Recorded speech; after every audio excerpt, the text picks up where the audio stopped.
Hi, and welcome to another episode of the Burn Desire Show. I'm joined by Rafi Leibo today, who has been a dear friend of my family for a long time, best friend of my brother. I've known him for obviously many, many years, somewhat of a Your brother. whole life, really. Pretty much. Yeah, Some your whole life. mad memories from back in the day. And as always, like you have, in my opinion, a super interesting story.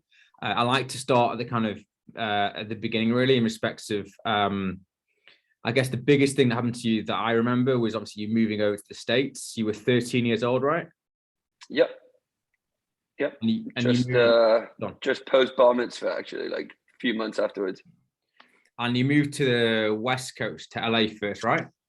Yeah, so from Manchester to Orange County, which is like 50 miles south of LA.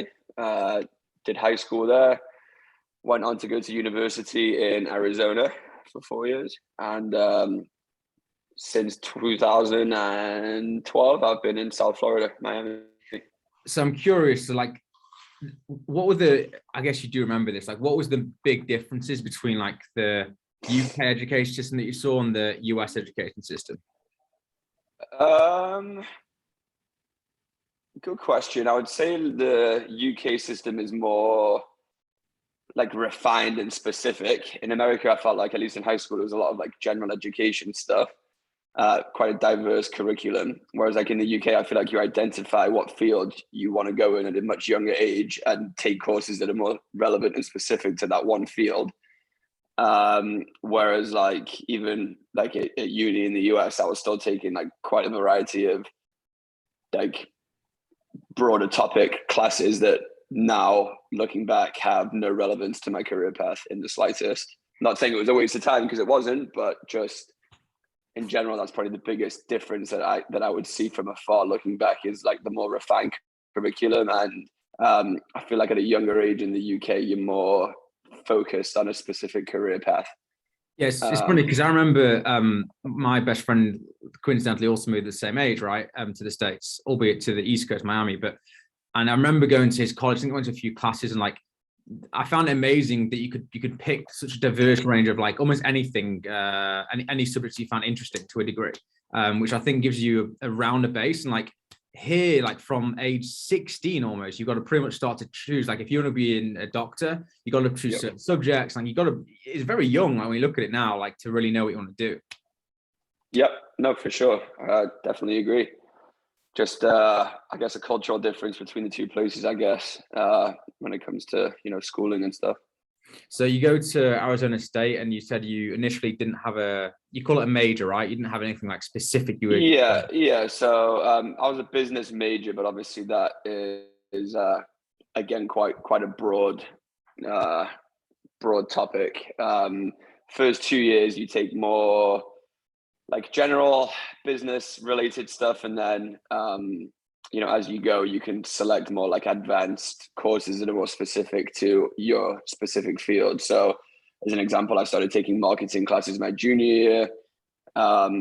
Did a few communications classes as well, just because I always like to write and read. At one point I was considering taking a minor in journalism. So you kind of adjust it on the fly. But I guess also a big difference is like at my university, there's 76,000 students. So yeah, so when you think about that volume of kids going to school there, it's makes it a bit more difficult for every single one of them to have like a very specific, curriculum based off exactly what it is they want to do. I know as well, like obviously a big part of American college versus like University of England is the fraternity sorority kind of piece. Yep. Obviously there's tons of like party aspects and whatever else. Like, do you find now that it was like super beneficial going through the fraternity piece? Yeah, definitely, like socially for sure. I mean, those were the highlights of my college experience, no doubt about it. Like really, really cool. One of obviously the biggest differences I think between like the US and the UK is Greek life. And yeah, I mean, still to this day, some of my lifelong friends are people that I met going through that fraternity process, and obviously some of the craziest memories as well. For sure. Yeah. So when you said you went further down your when you were junior, then you more advanced. Like, did you know roughly what part of business you were trying to go to, or you said you liked journalism and marketing communication? Yeah, I had honestly, I had no idea what my career path was going to be until maybe a month before I actually graduated from university. I was a social chairman in my fraternity, so I planned and organized events for the entire group of people, which is like, over 200 guys. Always felt like I did a pretty good job, got, really great feedback, felt like I kind of like thrived in the the event organization space. And I was having a chat with like a mentor of mine about a month before graduation, and he said, just figure out what you love to do and get paid doing it. So that's when I started to explore, what working in events would look like. And I still didn't really know exactly how to do that, or if I wanted to, start something on my own, or who I wanted to go and work for. So I started researching different companies and things that I found interesting. Came across a company that was festival cruise based. So they would produce music festivals on cruise ships. Thought that was super interesting, very unique. Used to go on cruises all the time as a kid with my family as well. So I felt like I kind of knew the space a little bit. And decided to just go on one and check it out and see what it was all about, which I did. Fell in love with it from the minute that I stepped on board. Made it my mission that weekend to seek out the owner of the company and have a chat with him. Nice. Which I did. We kept in touch. I started an internship with him, like pretty much right when I graduated from college. Throughout that whole summer, ended up moving to Miami for the internship as well, as I could see things were getting a bit more serious.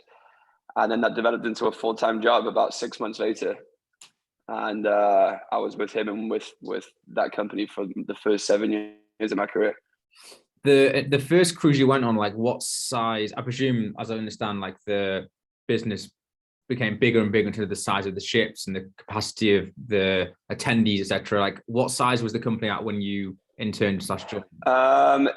So my first year at the company was the first year that they had transitioned from doing small groups on regular cruise ships to taking over whole ships and doing like full ship charters.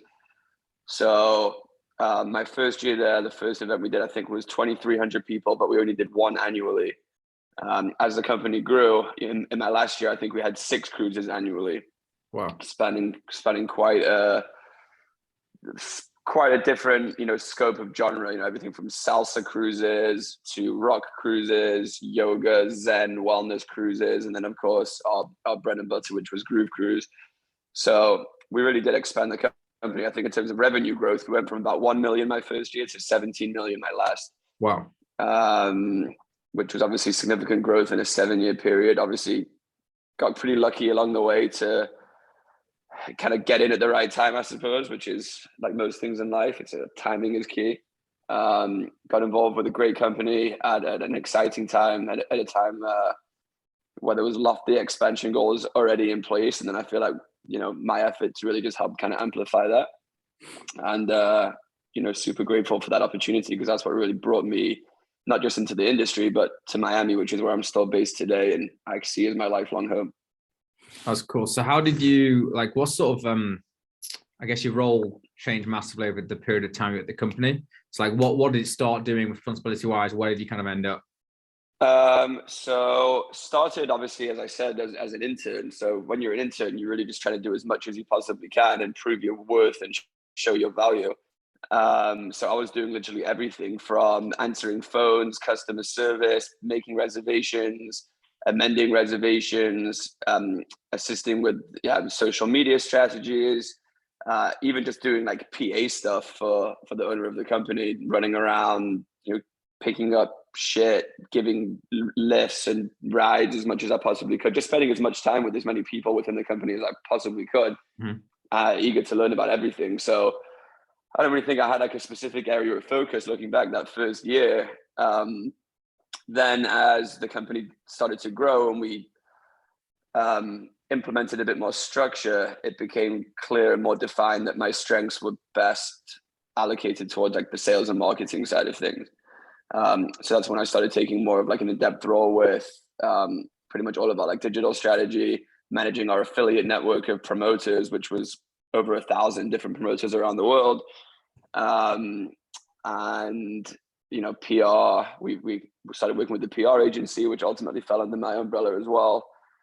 And sponsorships was another bit of responsibility that was delegated towards myself and a coworker of mine. So yeah, when you work with a small business, it's not a massive corporation. There was only, I think, at our peak, 14 of us full time. So it's not like we had a massive corporation that we were working for. It was still pretty guerrilla on a day-to-day basis. We were all kind of in the trenches together.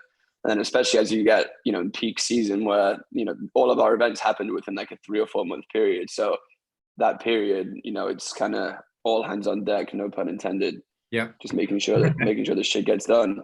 So I actually was fortunate to go on to one of the group cruises. I think it was in memory serves correctly, maybe, well, it was over the Christmas period, wasn't New Year's. I think it was 2015 or something into 2016. Yep. For someone that hasn't been, like, describe what that is like as PC as possible. I mean, it's a massive music festival that floats. It's pretty surreal, unlike anything else you can really see in the world. The reason why I fell in love with it in the first place is just because of how unique it is. Cruise ships really are one of the most intimate venues to have an event, because unlike a land-based festival where, you show up, you spend 6 hours and then you leave, you're with the same people nonstop for 4 days straight. So the relationship factor is obviously, on another level, because you really spend significant amount of time with these people. And then also just on like the comfort side of things, you're never more than 2 minutes away from your private bedroom, private bathroom, 24/7 room service. You've got like all those comforts where, I mean, I don't know if the last time you went to a land-based music festival, but just if you want to go to the loo, it can take you an hour. Sure. Not to mention, the weather and, all the other shit that kind of comes along with that, long queues for drinks, all like those painful logistics that can potentially scar a festival experience kind of go out the window.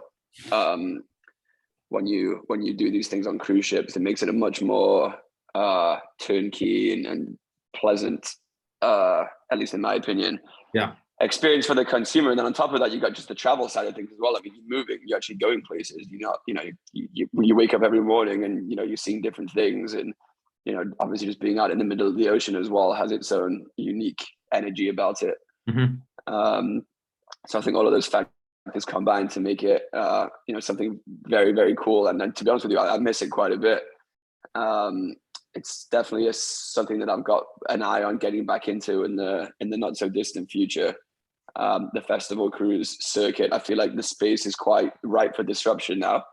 Hasn't really been much innovation there. Obviously, COVID was a massive setback for not just the event space, but for the cruise space as well.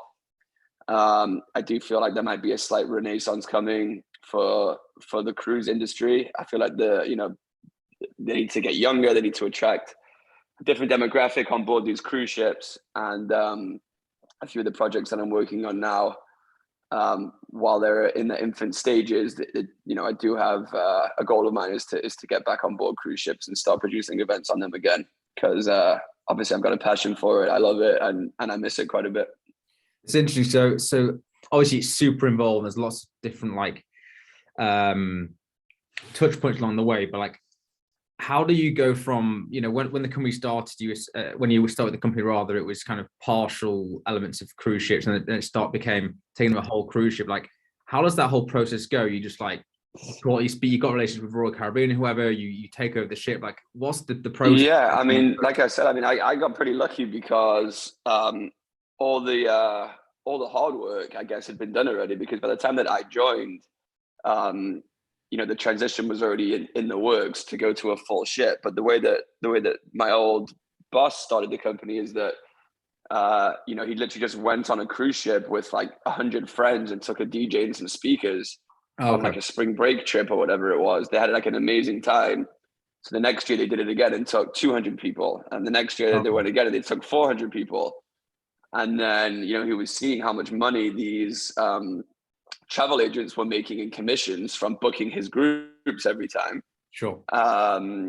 So, you know, he's like, you know what, like, why don't I just cut out the travel agent and start doing this myself? So then he started, you know, booking the cruises himself and getting the commissions himself and seeing how lucrative the business actually was, to the point where when I think he got to about 1,000 people on one, he's like, you know what, like, I'm ready to take that next step, which is a full ship. And it just kind of grew organically that way. Wow. But like I said, I wasn't really along for the ride at that point. I was fortunate enough to kind of come in at a later stage when you know, he was already kind of onto something, and you know, the foundation had already been laid. I just kind of hopped on the train and held on and kind of did the best I can to make sure, you know, we grew it and scaled it accordingly. And how did it go with like booking artists? Like, what's that whole process like? Tricky, just because logistics wise, you know, you're on a floating vessel, so you know, a lot of the time these artists, especially with DJs, you know, they're traveling, playing 4 or 5 shows a weekend at times, and you know, accessibility is key. So when you get them on a cruise ship, obviously you have to block off a significant chunk of their weekend, which can mean a significant loss of revenue for some of the bigger guys. So that was the first hurdle we would always have to kind of navigate. Secondly, a lot of artists, as I learned over the years, are quite introverted. You know, they keep themselves to themselves. They have their own, you know, personality quirks and whatnot. And when you're on a cruise ship, it's very open, no real segregation between guest and artist. So you have to book the right personality type as well. It's going to like fit in on the boat. You know, there's no point, you know, one of the unique things about the cruise is that you spend time with these artists, you eat next to them, you check in with them, you know, you see them, you know, all around the boat. So, you know, there's no point booking acts that are going to come on board and just hide in their room for 3 days, play a 2-hour DJ set, and then fuck off once the cruise is over. Like, you want people that are going to embrace the experience, be very visible, you know, participate in meet and greets, participate in, you know, casino tournaments, you know, just be part of the experience. And, you know, that's like one of the most memorable things. I mean, I remember when I went that first year as a consumer, you know, just sitting down at a blackjack table and you know, next to one of your favorite DJs completely out of the blue. You know, that doesn't happen anywhere else. So as far as talent strategy is concerned, you have to book talent accordingly based on the right personality type, obviously the right genre musically for the demographic that you're targeting, in terms of attendees. So it's kind of like a formula that we refined over the years. If you look at, you know, Groove Cruise, for example, it's you know, the talent strategy hasn't evolved that much since the early days. They're still kind of booking a lot of the same familiar faces, which is good and bad. It's good because you build a sense of community when you see the same people over and over again. But it's bad in a sense that there isn't really much innovation there, not really bringing much new, like, sound genre wise.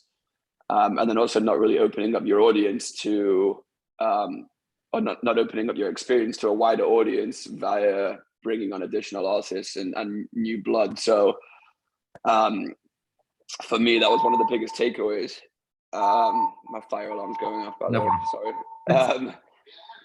Sorry. Sorry, Charles, 1 second. I'll go off in a minute. Sure. Let me just go on mute for 1 second. Okay. So you spent how many years at group, wet travel or just Groove Cruise? How many years was that? Like 6, 7? 7. 7 years. It's quite a long time. Yeah. 7 great years. And then, am I right in thinking the next thing you move on to Denial events, or was there something in between there? It was Denial. So ultimately with Groove Cruise, the company was growing very quickly. I wasn't, you know, I had no equity in the business. I was a salaried employee. And personally, I felt like I'd hit a ceiling, both financially and professionally at that time. I was kind of ready for something new. I felt like the company was kind of changing. We'd gotten away from our roots a little bit in terms of, you know, our core values. You know, as companies grow, there's more.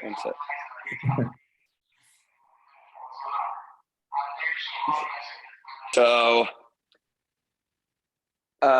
yeah, like as the company was growing, there's more pressure to be more like, revenue driven as opposed to culture driven. As you expand and try new things, some work and some don't work.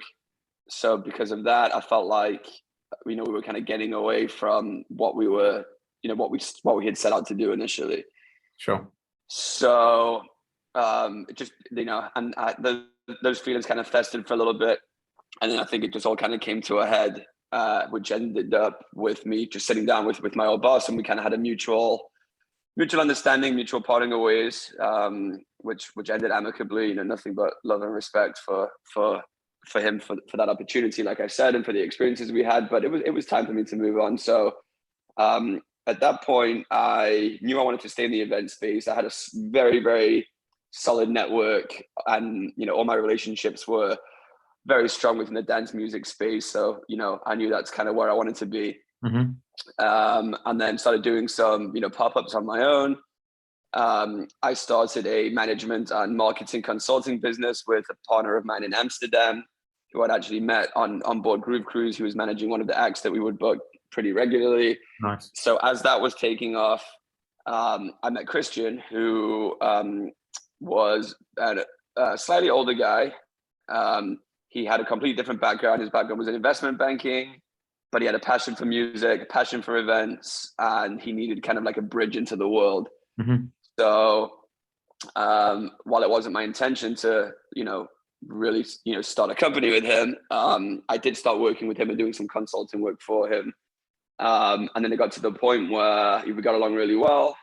We kind of had this similar vision for, the type of experiences that we like to create, had similar music preferences, and it just kind of evolved into, me becoming relatively full-time with Denial. And that's kind of how Denial was born. And then that really took off pretty quickly. We produced over 250 events on 3 continents, 9 countries in a 3-year span. Jeez. It really took off, and fortunately, Christian came into my life at the perfect time. He thankfully had the means for rapid expansion, and that's what we did. We really made massive footprint in the industry in a very short period of time, highlighted by Miami Music Week in 2019. I think we had over 80 events in a 1-week period. Jeez. Wow. So that was kind of the pinnacle of how are you managing that? Do you have like a team, or like you doing a lot of yourself? Yeah. Obviously we have like an on-site support team that that managed pretty much everything. We would just obviously it's impossible to attend and manage 80 events in a week. So yeah, we had a really good team, and obviously we had different partners as well in different events that all kind of had their own infrastructure also. So that was amazing. And then obviously we had some really good momentum going. 2019 was a big year for us, and then fast forward to 2020.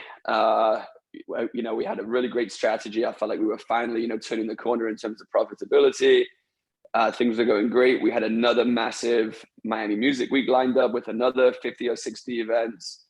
And then obviously, COVID happened, and, that was really, really a tough one to swallow for Christian and myself, especially because I felt like we'd done so much groundwork to build the brand and build the business to where it was. And then finally to have everything kind of just shut down completely, just felt pretty cruel, to be honest. For sure. But obviously, everyone pretty much went through something similar at that period of time. So it is what it is. It was unfortunate because we were really onto something. And then, as COVID slowly started to drag out longer and longer and longer, it became apparent that events weren't coming back anytime soon. So, you have to stay busy. You have to kind of diversify and get involved in different projects, which is what I did. That's also what Christian did. And to the point where we were never really able to realign post-COVID.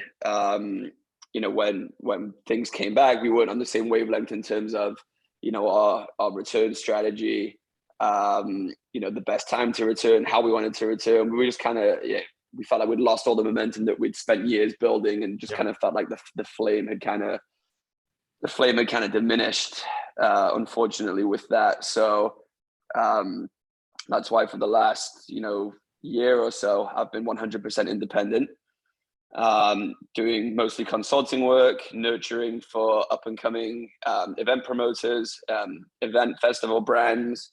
Again, focusing more on the management, marketing, consulting side of things as well. Got some really exciting projects in the works for this year.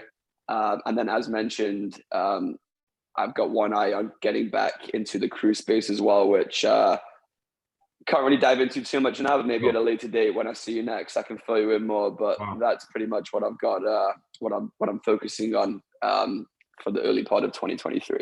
Was it anything like Brew Crew was? I'm sure you'll improve upon that. Like that was just an amazing experience. Like it's just something, as you said, it's just something else. There's no comparison. You can't prepare yourself for it. It's just, it's incredible. I'm curious just on the Denial event side, like what was the unique thing you were doing? Was it the type of acts you were having? Was it the environment you created? Yeah, they weren't like mass market events. Like our goal wasn't to sell, 10,000 tickets every show that we did.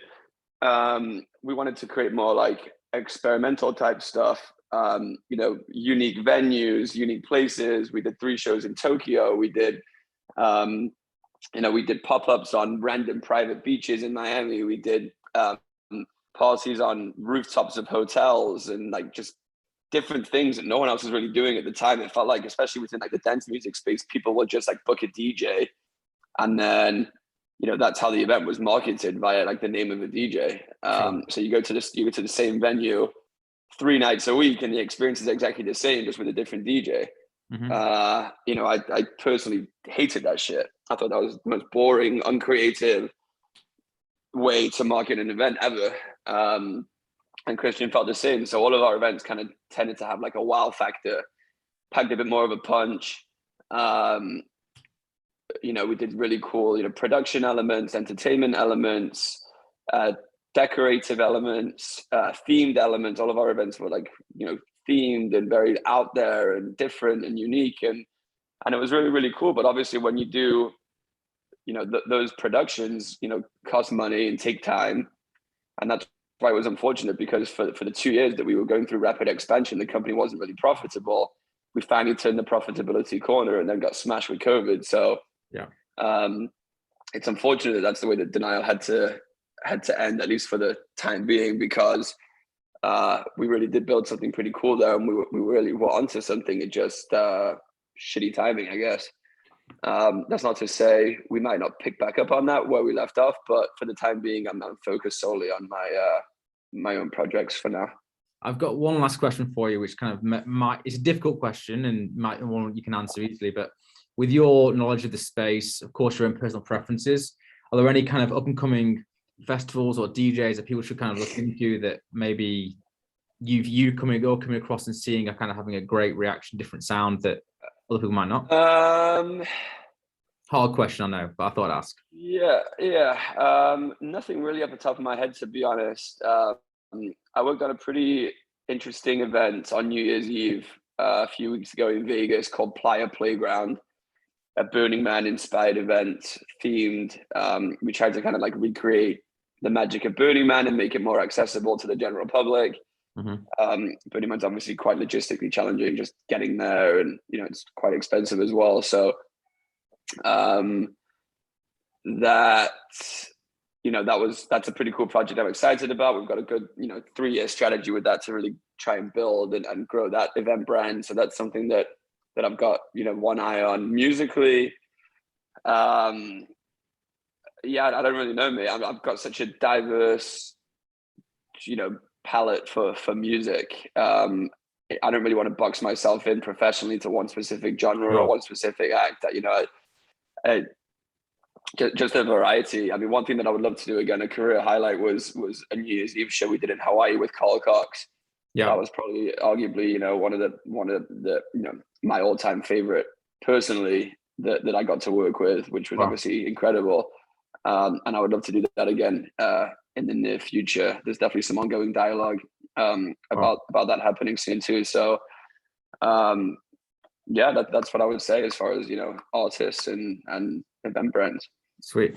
Well, it's definitely a watch this space, and yeah, I wish you the best, and obviously we'll keep in touch. Look forward to seeing what happens. Thanks, Charles. Yeah, man. Look forward to seeing you as well. Up the Reds. Thanks, man.